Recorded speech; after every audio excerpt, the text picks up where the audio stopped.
Well, that just might be the ugliest loaf of bread I think I've ever made. But the proof is always in the taste.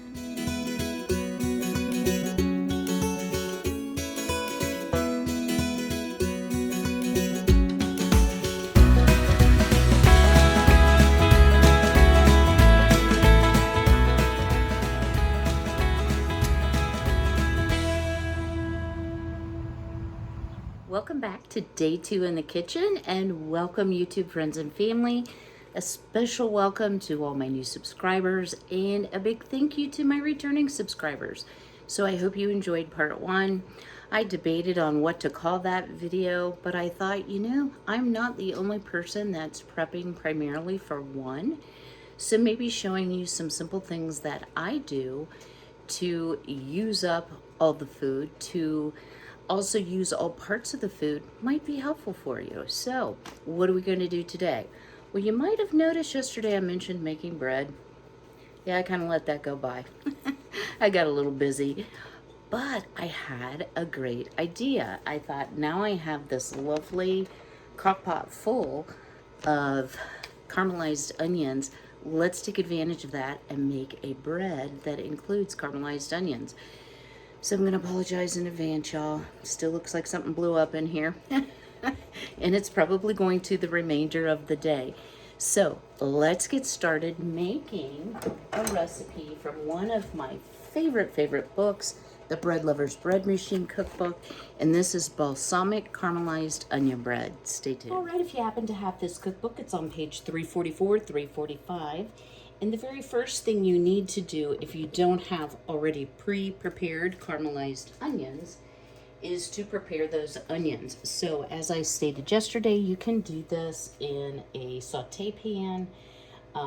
What they suggest is 3 tablespoons of olive oil, 2 tablespoons of balsamic, 1 large onion, about 3/4 of a pound, thinly sliced.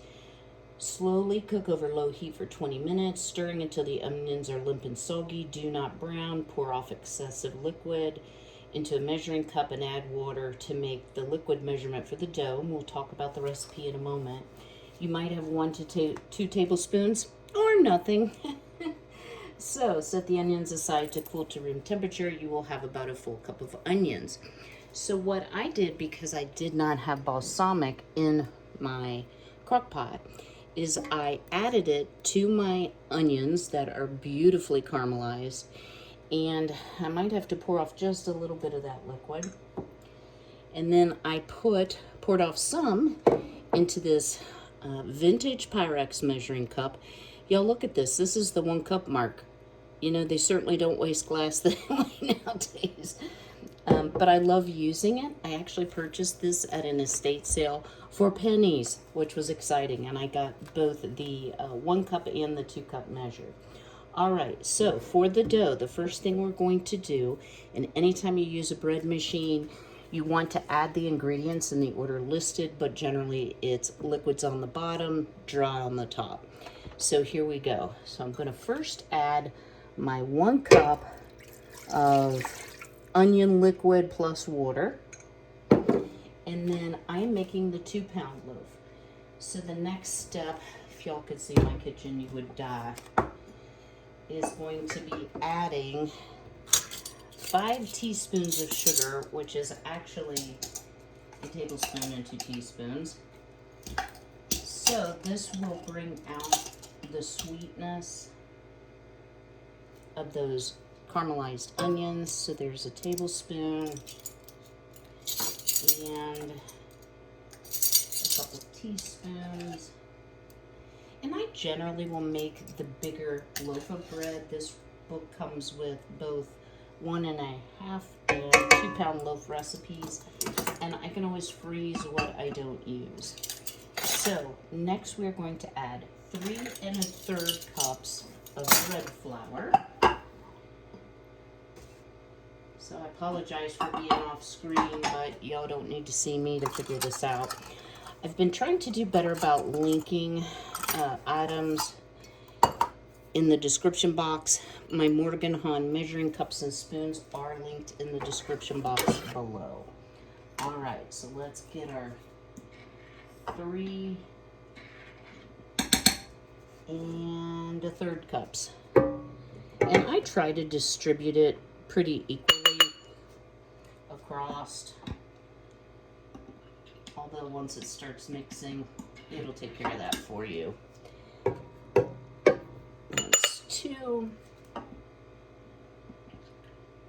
And I apologize, I'm sure you can hear in the background my freeze dryer. And 1/3.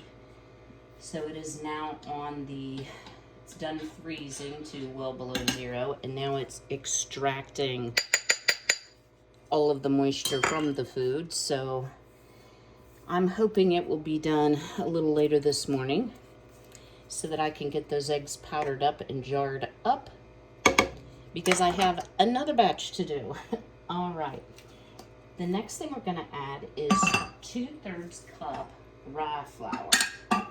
Now, if you don't have rye flour, I always have rye flour because A, I love rye bread, and secondly, it's great for sourdough starting.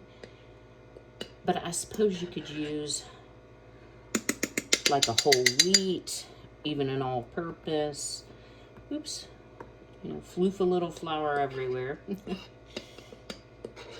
Okay, so there's our 2/3 cup of rye. So you can see this is gonna have, a dark, intense, delicious flavor. All right, 1 tablespoon plus 1 teaspoon of gluten. So this is Vital Wheat gluten. You can buy this on Amazon. I've never been able to find it in my local store. Okay, so a tablespoon plus a teaspoon. And actually, you use so little, this really lasts a long time.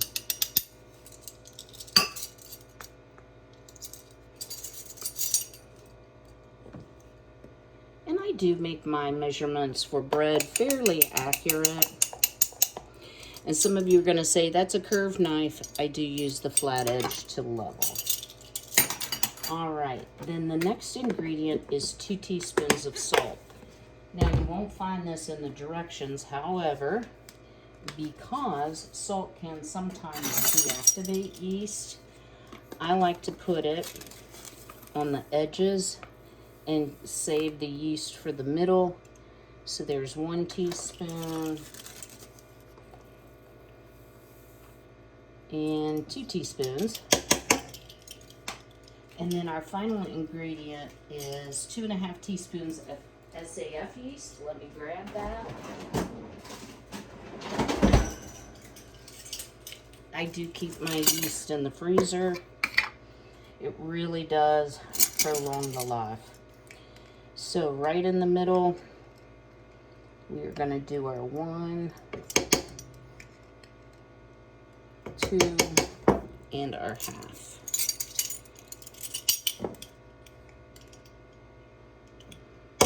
All right, so just to reiterate, a cup of water with the onion liquid making part of the water, 5 teaspoons of sugar, 3 1/3 cup bread flour, 2/3 cup light or medium rye flour, 1 tablespoon plus a teaspoon of Vital Wheat gluten, 2 teaspoons of salt, and 2.5 teaspoons of SAF yeast, or 1 tablespoon bread machine yeast.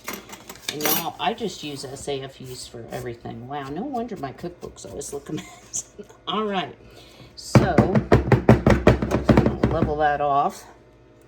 And I will also link my Zojirushi bread machine in the description box below. I have the Virtuoso Plus. I love this machine.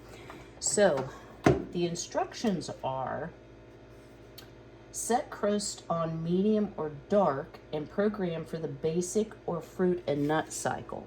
So let's see if I can show you this a little better. Do I have it plugged in? Hold on, y'all. I think it is plugged in. I'm using all the plugs today. All right. So if you look on the front here, there is no fruit and nut. So we're going to use the number 1, and then on crust control, I am going to turn it to medium, and then I'm going to press start. Now, it says this recipe is not suitable for use with a delay timer. When the machine beeps or between Knead 1 and Knead 2, add the caramelized onions. The dough will initially look dry, so don't be tempted to add liquid. There will be plenty in the onions. If the dough seems too wet, 3 minutes after the addition of the onions, add a tablespoon more of flour in increments. So I'm going to set this aside and clean up my mess. Now, the zojirushi, the very first thing that it is going to do is it's going to heat up all the ingredients in the machine before it starts mixing.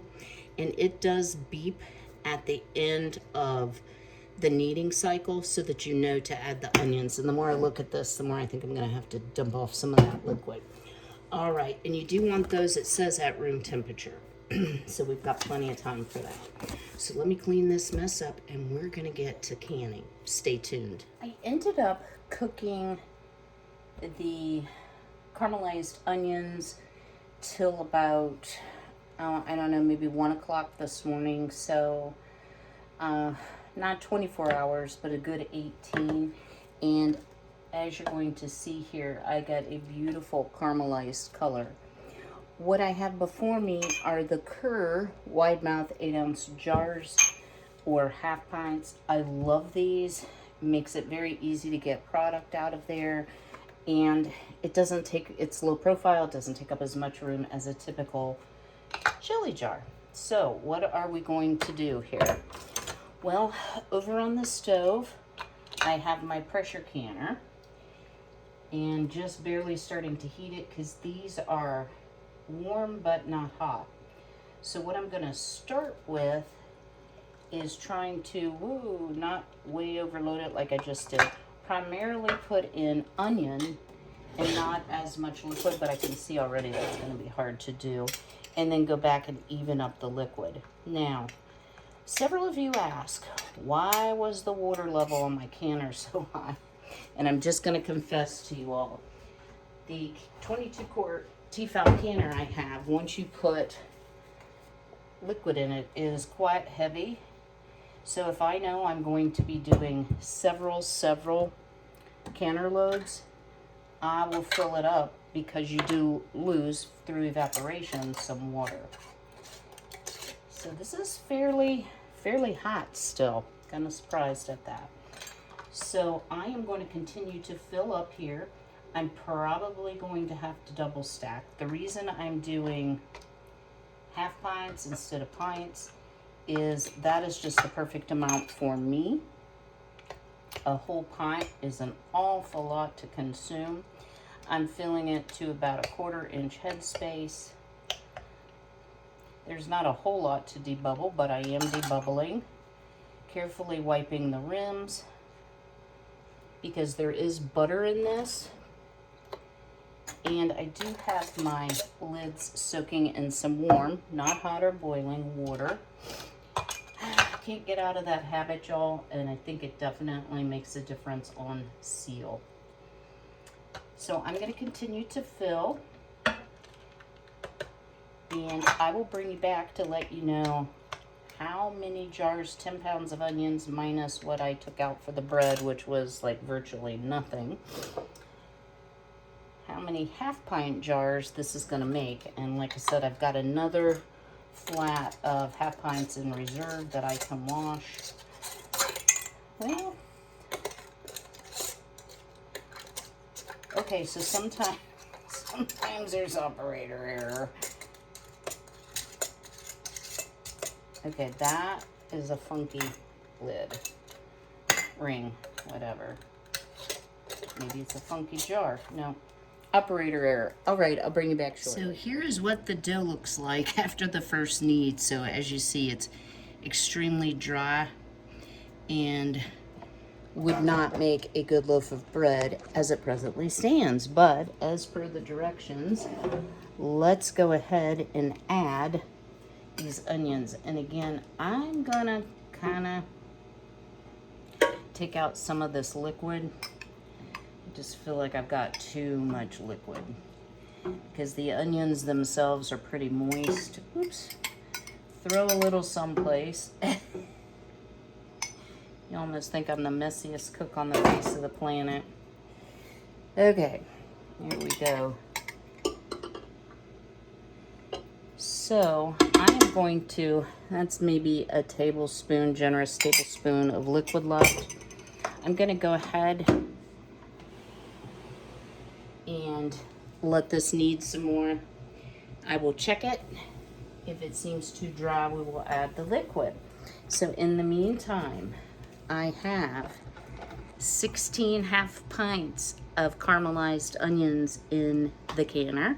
I'm waiting for it to start to vent. I'll time it for 10 minutes. Then these will process for 70 minutes at 10 pounds of pressure, which is a number 1 on my canner. And then I'll let the pressure drop normally. Crack the lid, let it sit for 10 minutes. We'll pull them out and take a look and see what we have. In the meantime, I have chores to do, y'all. And you know, I misspoke yesterday. I kept saying, you know, we haven't had any rain. Well, we haven't had any rain, but I have watered every day. Last night we did get a 1/4 inch of rain, which I'm super grateful for. Today is Monday. We are supposed to only have highs in the 70s for the next 2 days and a low of 49 tonight. Wait, what? But then it's going to go back in the 90s and no more rain forecast until the weekend. So that's a problem, y'all. So keep watering those gardens. You know, stay diligent. Pull those weeds that are sucking water from your garden plants. And, you know, let's hope for a really good harvest. So, yeah, I probably can't do my chore. I let the girls out, but I can't do my chores until my canner's done. I totally forgot about that. So it'll just be a little bit later. But with the rain last night, it did get some refreshment out there. So stay tuned. I'm going to start working on some blackberry jelly using a very treasured Victoria strainer that I'll share a little information about. Stay tuned. After venting for 10 minutes, my canner has come up to pressure. I started the timer for 70 minutes. I wanted to show you all something about the ring I couldn't get to screw down on the jar. So I tried it on a couple different jars before I realized, can y'all see it's got a big dent in it right here. So I'm going to throw this away so I don't make this mistake, but using a ring that doesn't allow that lid to seat properly can definitely cause you problems. So pitch those.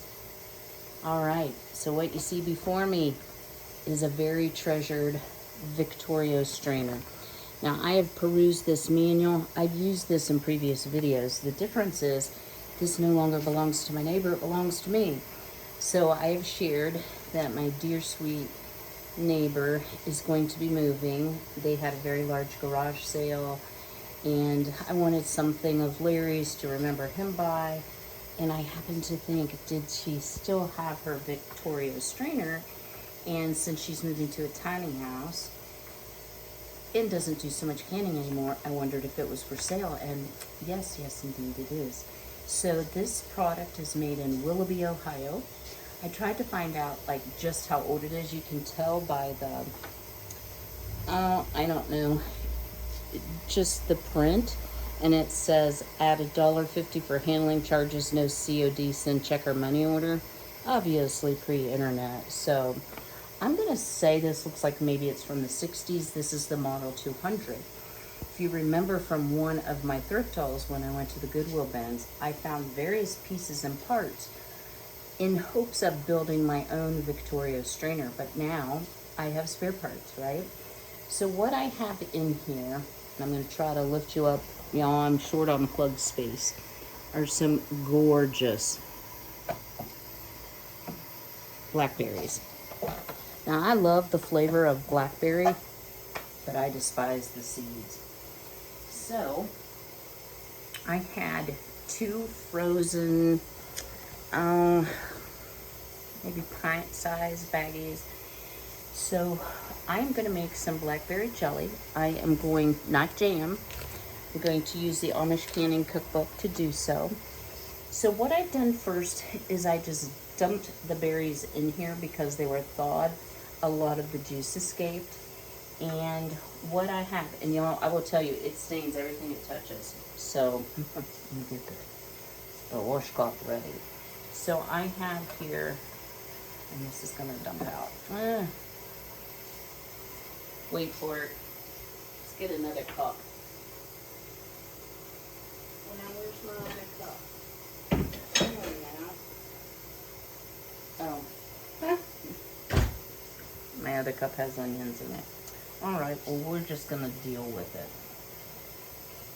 So I'm going to lift up the drainer part. And I'm putting it over here into a bowl. Now, if you're buying a more current model, let me tell you, the splash guard is so much better than what this one has. However, this is definitely doable. It just, yeah, it makes somewhat of a mess. So you put your fruit in the hopper, and it is clamped down to the countertop. And what I have on here is the berry screen. So I've also used this to make tomato juice, makes fabulous tomato juice. And as you crank, it's going to spit out the seeds and the stems. If it had peel, it would spit out the peel. And as you see, this beautiful juice is starting to come out. And it does have a bit of pulp in it.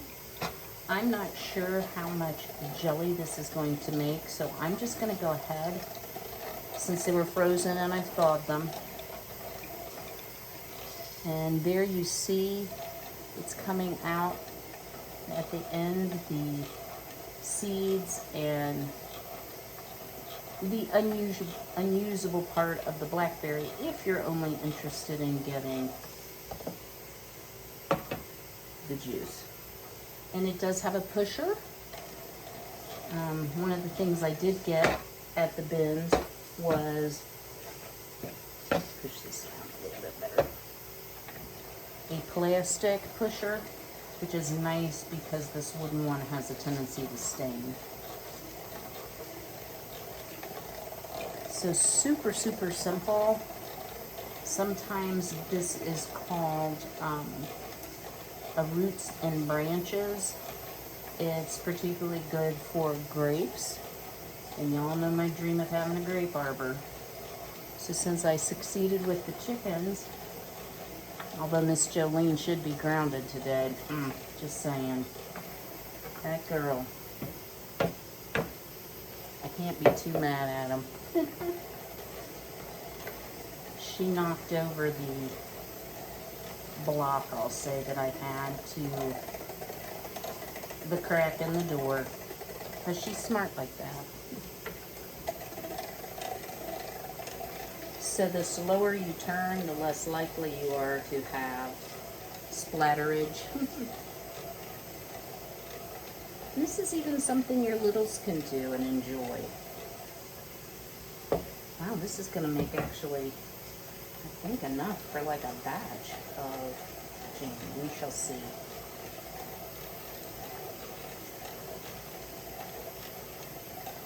I will show you the waste here shortly, which I'm going to give to the girls because, oh my word, do they ever love berries. Oh my goodness. Any kind of berry, they love. They also like cherry tomatoes, which kind of surprised me. I'm trying not to just feed them exclusively treats because chickens have a high protein need. I want to be sure that they get, you know, their necessary nutrition and not just junk food. But it is nice for them to have some treats from time to time, especially things that are coming out of my garden. It will be nice when fall comes and my garden is done and they can free range the entire yard. We are We are getting close here, y'all.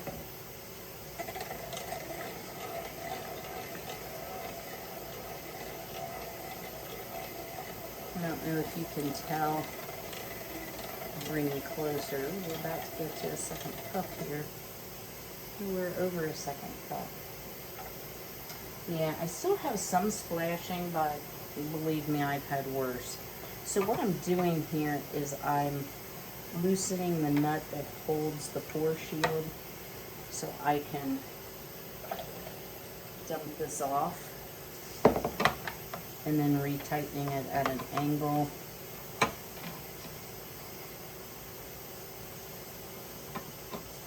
There we go. That's a little better. So I'm going to continue to crank. Wow, this is going to be so delicious, y'all. You know, it's kind of sad. My mom loves jams and jellies, but she's pretty much lost interest in food. Now, y'all, I need to lose interest in food, I tell you. I do watch my videos not only from an editing standpoint, but I also try to watch them once they air, just so I can see, is there anything I need to add to the description box? Is there something I forgot? Is there a major boo-boo? And y'all, let me tell you, the camera doesn't add 10 pounds, it adds 50. But you know what? I'm healthy, so to speak, so try to look at it that way. And I do enjoy food, and maybe one day I won't. Okay, that looks like we've pretty well gotten all of the berries through. You can look down in, and there's just a giant plastic screw that feeds things through. Let me show you this. I do have some extras to show you. So you can buy a current Victoria strainer. They're about $70. The additional screens are $30 to $40. So this is what the screw looks like. This was the berry screen. Okay, inflation has struck. This one was $8.50. And then this is the grape spiral. And if you look at this, the holes are actually a little bit bigger on this than it is on the other because the seeds are smaller, so that makes sense. So I will treasure this for the rest of my life. I will be passing this on to my son, you know, when I'm finished with it. That's how we say it in the Clark household. So let me clean up this mess because I'm sure I'm going to make one. Then we'll get over to the stove and we'll start cooking our jam. And yes, we are going to water bath and pressure can on the same day. What I want to say about this is, I know a lot of people say, you know, don't try to half or quarter or double a jelly recipe. I've never had a problem with that. I'm sure that that's a possibility, but it's never been a problem for me. So, excuse me, now I have the hiccups. Anyway, let me get going here on cleaning up this mess, which will involve a spatula to get all of that goodness. Can y'all see? Let's show you this. See all that delicious pulp?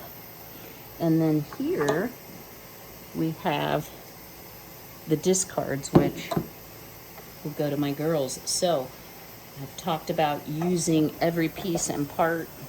Well, now I have blue stains on my directions. And this is just another way with chickens to turn food into food that I can't use or I'm not gonna use into eggs. All right, stay tuned. Well, I'm kind of breaking my cardinal rule by pressure canning and cooking on the stove at the same time, but hey, I have other things to do today, right? So I ended up with just shy of 3.5 cups of juice. So I put a little bit of water in it to make 3.5 cups so I can follow the recipe pure. And the recipe calls for 3.5 cups blackberry juice, 5 cups of sugar, 1 package powdered pectin, 2 tablespoons of lemon juice. And here's what you do. So we've measured out our 3.5 cups of liquid. We're going to stir in our lemon juice. So that was 2 tablespoons. So I'm gonna go ahead and cut on the heat. So this will be a water bath pan. Why, you might ask? Well, it is both acidic and high in sugar. So it's a perfect candidate. All right. Stir that in. If you are using powdered pectin, because you can do it with liquid as well, stir it in the juice now. So I have 1 package of Sure Gel. Might as well use all the electricity, right? And I'm just going to stir that in.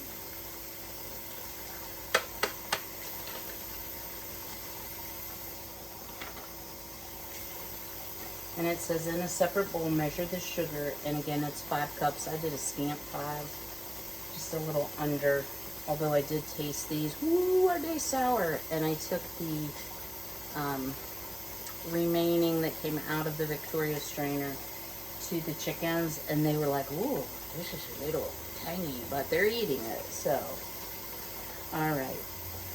It says, using high heat, bring the mixture to a full rolling boil while stirring constantly.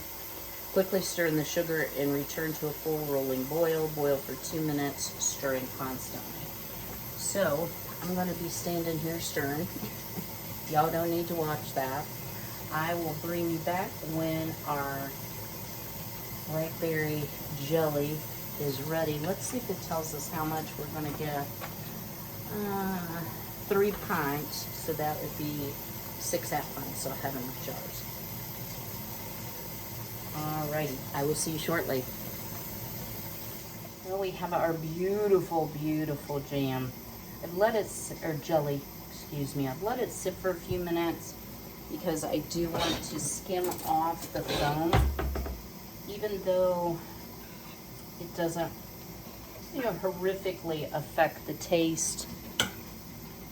It's unpleasant to look at. And the other thing I've noticed is it can taste kind of frothy and not so good. So I did add about a scant tablespoon of butter, which will help your froth. So yeah, here's the chunks I'm taking off. The majority of it here. So let's maybe let that hang out. Now, I will tell you, this is screaming hot, so please be careful. My jars just came out of the canner. They've been thoroughly washed and rinsed and then put into the canner. I'm going to aim for about a 1/4 inch headspace. Ooh, that's hot. Let's fill a couple here. And I think it's going to make more than what it said, but we shall see.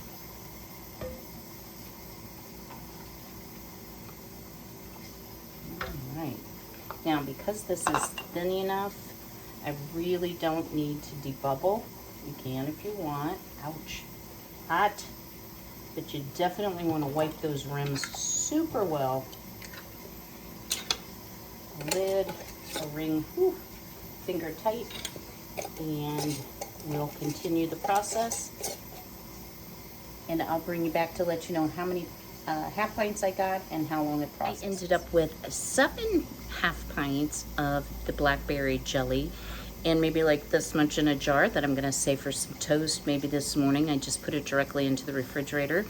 It's gonna process for 10 minutes. I will turn off the heat, open the lid, let it sit in, and pull the jars. Stay tuned. All right, y'all. Well, everything's sealed. 16 half pints of caramelized onions, 7 half pints of beautiful, look at this, y'all, Blackberry jelly, 5 pints of peach pie filling, and 5 quarts, and 1 quart of peach juice sweetened for iced tea. Less impressive, y'all, is my loaf of bread. Now, you could call it rustic. Yeah, I'm not really sure what the real deal is, but you know what? I'm going to break the cardinal rule of bread making, and I'm going to taste it. Okay, it's very dense. Oh, well, okay. So, yeah, that's kind of a strange looking bread. This looks like a dry spot, but you know what? The proof is always in the taste, right? So we're gonna try it.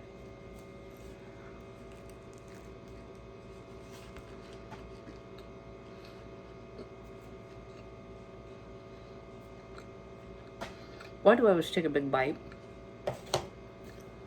Y'all, that is tasty. I will say it's dense, but very nice caramelized onion flavor. Like, yeah.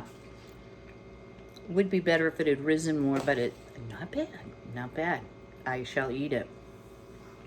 So I hope these two videos, both Tuesdays and today's, have given you some encouragement.